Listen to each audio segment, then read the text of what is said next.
Is 28 Weeks Later canon? Does director Danny Boyle fuck with it? And why it took so long to make 28 Years Later? Here's what he had to say, sources included. 28 Weeks Later was directed by Juan Carlos Fresnadillo, who Danny chose, okay? Danny didn't direct it because he was too busy working on his movie Sunshine, but Danny and Alex Garland, who wrote Days and Years, were executive producers on 28 Weeks Later. So Danny says, what Alex Garland and I decided to do was make an original film. It's a story influenced by 28 days, but it does not follow what happened in 28 Weeks Later, where the rage virus got into Europe. For story reasons, we suggested that Europe had driven the virus back across the channel. Then they could isolate the island of Britain and let it die out. So 28 years later ignores the rage virus going to Paris. Alex Garland stated in a 2025 Reddit Ask Me Anything that Paris was likely nuked soon after the infected arrived, so the viral spread to the European mainland was quickly stopped in its tracks. Forgot to say this. Alex Garland said that, quote, 28 Years Later is not in conflict with 28 Weeks Later, but canon is not a very Danny Boyle word.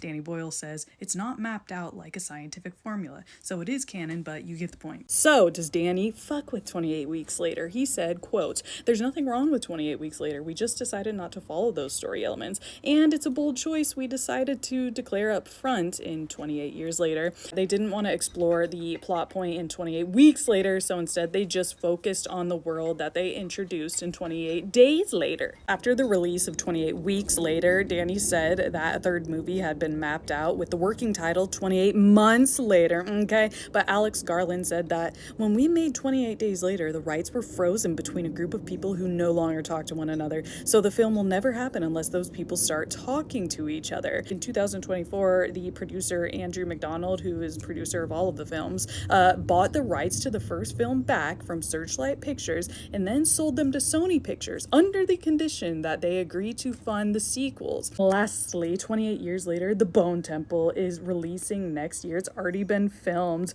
Nia DaCosta directed it, the director of the Candyman requel, and Cillian Murphy's in it.